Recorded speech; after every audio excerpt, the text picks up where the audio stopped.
I know we've been doing most borderline banter, but we're gonna start doing the Bruce part of the podcast, which is our kind of our series, um, where we do sort of interviews. And who better to have as my first interview for our mommy mommy Bruce episode. So here we have Talia, my wife. I'm gonna be asking her some questions, and we're gonna see how the interview goes. I know you probably saw in the last video she is pregnant.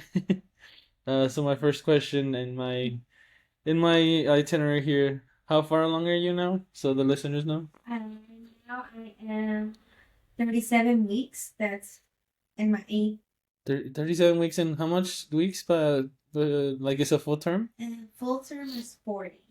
40. So I'm almost at the Damn, 3 more weeks. yes. Then a month ready to pop. Oh my god, the time went by so fast, huh? It did.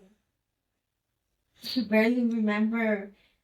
I barely found out, and all of a sudden I'm more than 30 weeks. It's a lot of change. Oh my god. And like, well, whenever you found out that you were pregnant again, I know we have a video out there and then in our TikTok, not the podcast videos, but I remember you told me about it. How did you feel when you found out? I felt I couldn't believe it. Like I knew we had agreed to a second one, but I didn't think it'll be that quick. Yeah. And obviously, like all the jitters that like from the first time with Liam, the first months, all of those came back, and I was just nervous. Like jitters como the excitement or The excitement, and then obviously like I had the really bad nausea with Liam. yeah. That's what scared me. I'm like, oh, here we go again. And what was different from this pregnancy compared to with Liam? Well, this pregnancy I ate way more. You ate way more? Oh. Yes, ate, and obviously I gained weight. Yeah, this pregnancy I gained weight with Liam. I lost weight, and I was at the skinniest I've been for. I've been a long time since I was that skinny. So yeah, at the same time I was pregnant with him, growing him. So yeah, that's the biggest difference. And then what about nauseous también? Nauseous? Nausea, yes, yeah, I still got them, but because I started on the medication sooner, it didn't affect me as much. I didn't know it existed, but now that I know it does. Obviously, I take advantage of it.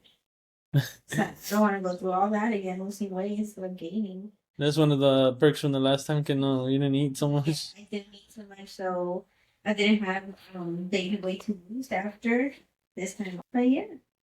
You know, like the que the one that got fat last time was me. Yes, because you were the one with all the cravings last time. I No, mean, this time you still get a little bit. I never believed that hasta que I used to get the cravings. I'm like, Yeah. what the? Why am I getting the cravings? I'm not pregnant. I mean, honestly, like, I'm like, man, really? I was excited for the cravings. I mean, I got that excuse, always eating. No, yeah, you got that excuse.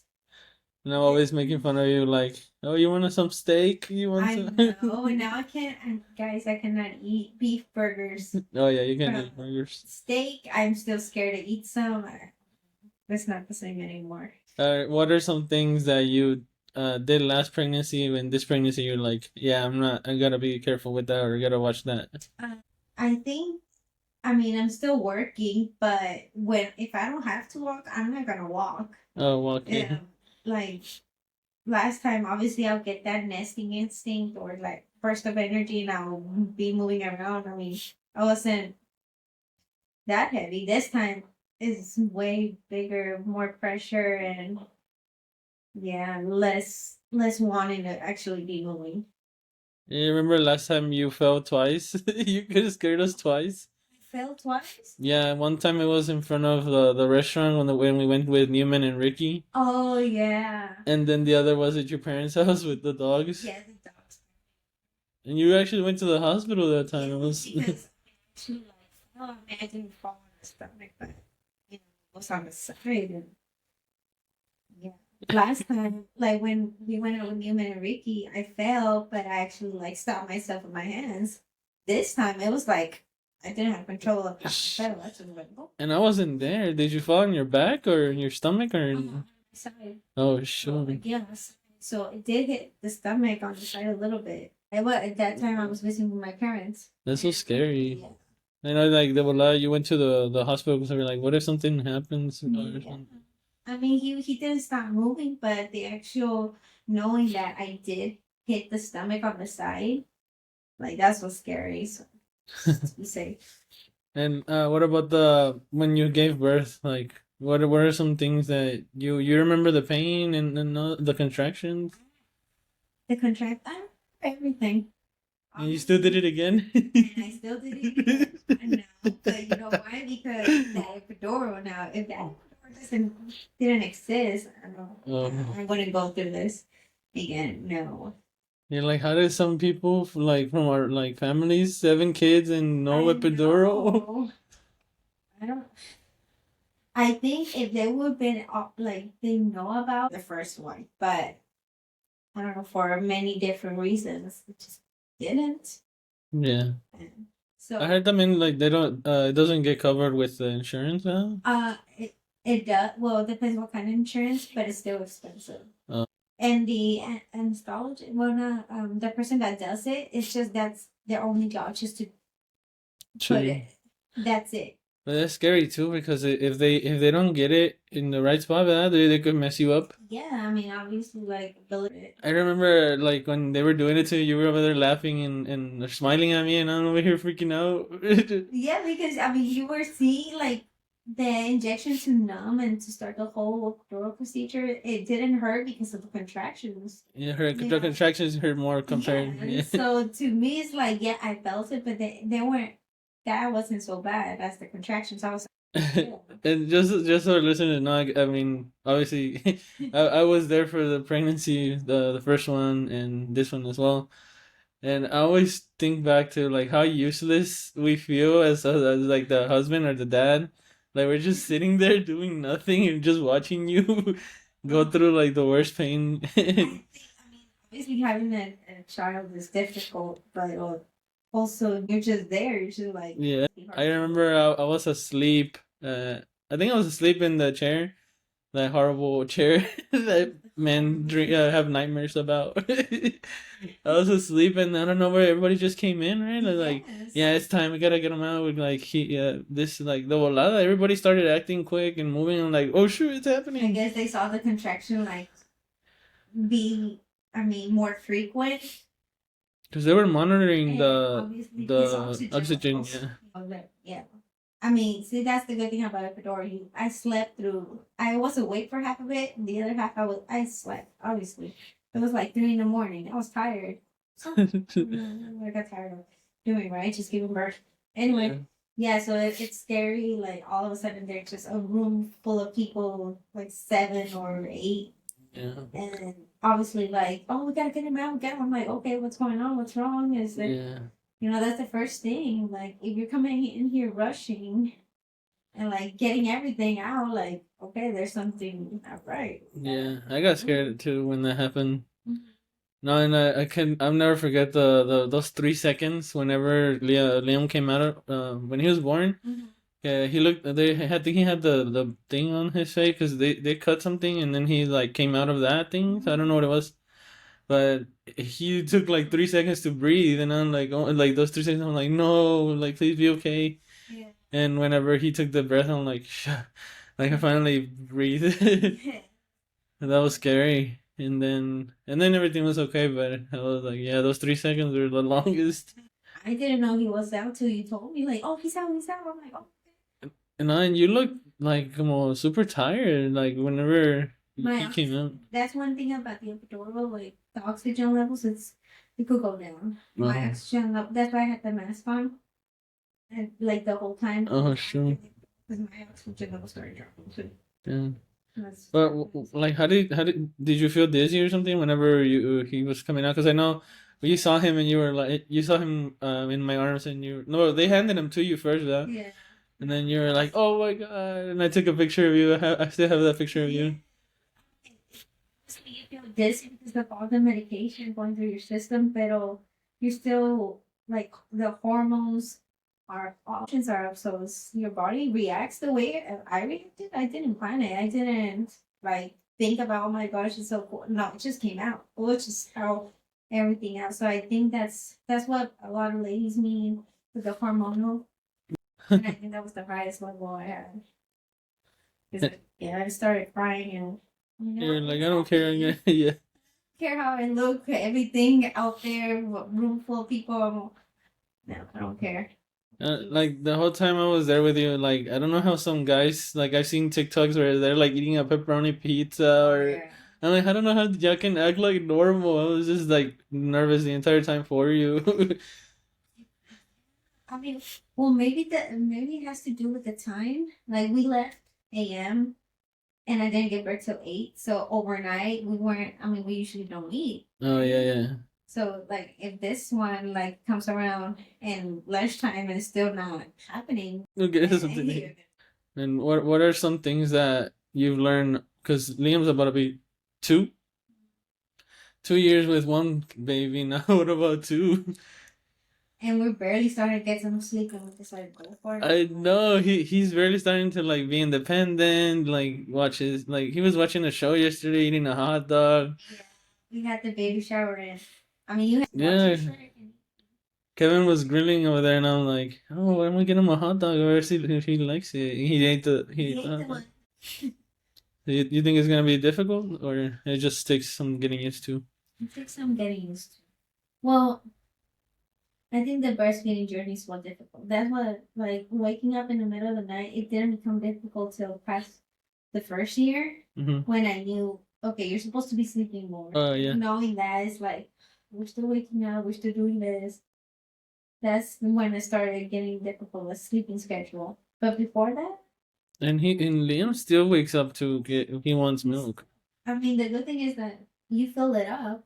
So I mean, he'll drink some and then stop and then drink some more. So he doesn't have to wake us up, slap in the face, asking for milk.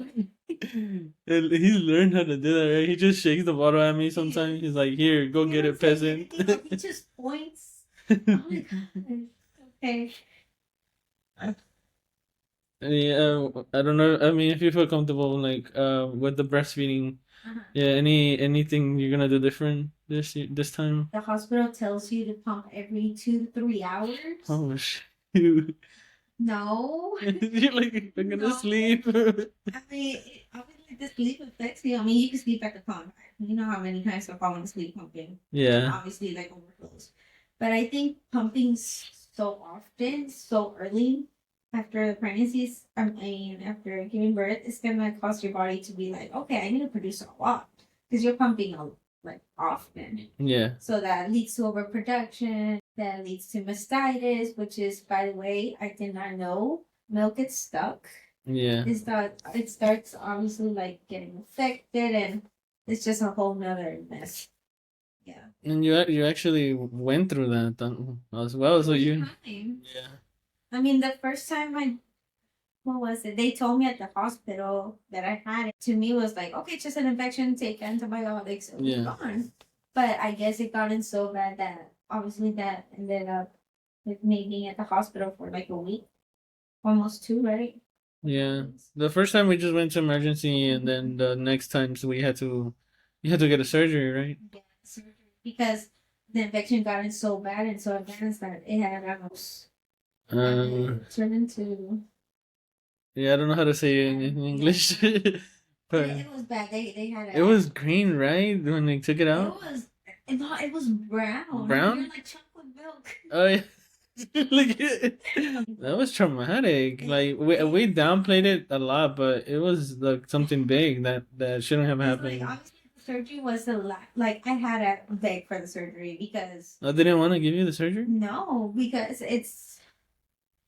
I mean, it's more. It takes more time to, get well and come back. And before that, I remember they used to come in like every few hours, numb my breast, so there was an injection, and then use another one to take out.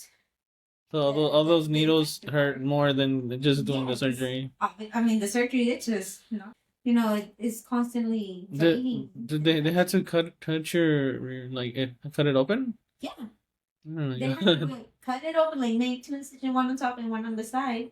On the side it was like where everything was draining out. Yeah. And yeah, obviously after that they had to leave a little tube inside. Whenever he grows up and Right? you're like, I hate you, mom. Stay out of my life. I think it's just that people not being straight up like everywhere. Just being, that's what I wish. The people were told me the bad things and the good things, like prepare me for everything. Yeah. Because, people say pregnancy is beautiful and all this, but I'm like, It's also not. it's also It's also not. hard. It takes sacrifice. I remember when we for our first year, we were both like super like no sleep. We would be eating breakfast and you're like asleep with your head up like this. I have a picture of that too. Yeah, I think it was the first day we got here after. Oh yeah. Yeah, just waking up and meeting him. That's the struggle. And obviously, both of us sleep deprived first weeks. That's another thing. Well, sleep deprived, I'm not too worried about it, but I am worried about Liam. Like, how's he gonna feel and with another baby? And then when Liam was born, we were like giving him all the attention, and now we're gonna have to split it. Split it. And not even you, because he has mastitis. He wants to be with you 100% of the time. I don't think you're gonna be able to split it. I mean, the good thing is now that he's older, he's starting to get a little bit more closer to you. Oh yeah. So it's not as bad. But I know, like, once he sees the baby in my arms, he'll be like, "Oh no, mom, mine." Yeah, like So, who said that? I didn't sign anything. yeah. I never said this was okay. You should have consulted me to play with it. Then okay, so we kind of been getting a little negative with the with the breastfeeding, but what are some things that are like make you happy, like that you were like, yeah, I would not exchange this for anything in the world, like seeing them grow up, right? And then, like, they start, obviously, when they're smaller, they're just there. As they grow, they start showing little personalities, and you're like, "Oh, I see that personality in my nephew," or Brandon. You see when he gets mad, that's his mom. Yeah. So that's why it's nice to all of a sudden have I mean, they're literally your friends, your best friend even. Yeah. Because you know how they are, you know how to get them. And that's another thing I'm thinking. Like he's barely learning to be independent, and then when the new baby comes, he's gonna be dependent on his brother now, and that's gonna take him some time because he's already being independent now. Yes. Like he'll actually want to help. Like he'll want to be involved. He does seem like that kind of baby now because he remember he grabs the thing, the broom, or what's it called, the mop. Mop. To Yes, and he starts just mopping. Like yesterday's baby shower, people were so here. He started mopping. I'm like, that's something I would do when I. That's what you get. You made him that way. He has your anxiety now. And I told my mom, like, look, mom, you did this. Yes. Okay. And I guess to close this one off, what are some things that you would tell, for example, someone that is pregnant right now? Like what is a tip that you would give them? And it's not sleep while you can. That's a good tip. Sleep while you can. It's a good tip, but I mean, even then you can't sleep. Or don't spend your precious time on TikTok and then complain that you don't get enough sleep. Yeah, that you won't be able to sleep. You get off of TikTok and you're like, damn, I just wasted my time. I know. But sometimes you just don't know how to shut down your brain. You got like it's just. You're like, this is the only free time I get, and I get to use it with whatever I want to use it. So I guess I enjoy the time that you don't have. There's no pressure of you having to take care of another human being while you're making a human being. I think that's a good advice. Yeah, take it out like you do you. If you don't want to do anything, that they don't do anything. Yeah. If you want to all of a sudden start painting the whole restroom, go for it. Like whatever you want to do, you do it, because once that second baby comes around, it's like you're gonna be busy. You're gonna be busy whether you want to or not, and I don't know. Yeah. Yeah. So you do whatever you want to do, whatever makes you comfortable. You're the one that's on most everything. Yeah, it is. Like, don't downplay it either. Like, No, don't. I'm not. And that's why I wish people were so honest. You're like, you could have told me this before I went through Yes. it. I mean, I don't know if I would have changed my mind about having a kid, but You think you would have still went through it? yes, but I'll be cautious, like looking out for symptoms for things that maybe could have stopped other things from happening. Yeah, Be more careful. that's good. That's a good tip. All right, well, this was our mommy brew or mommy brew. But yeah, babe for being the first of the brew series. Make his own little episode. We might have you back here again, like Right. because we have a lot of stories that we, a lot Oh, of yeah. experiences. It's been 2 years and The new baby, I'm a sure, new will have baby. more stories. Yeah. I'm sure there's going to be something different. Okay. Well, thanks everyone for listening. I hope you enjoy this, and I'm also gonna post this with video content, so hopefully y'all like that. But And hopefully you guys like it, and please don't judge the eye bags. Whenever I'm pregnant, it's winter, and I got a toddler. nah, I'm balancing it out with my double chin over here, so you gotta make it a balance. Okay, bye. 24 minutes. I saw him going. I'm like, okay, yeah, that's good. That's a good time. Dang, you did good. How do you know how to interview? I didn't know how to pick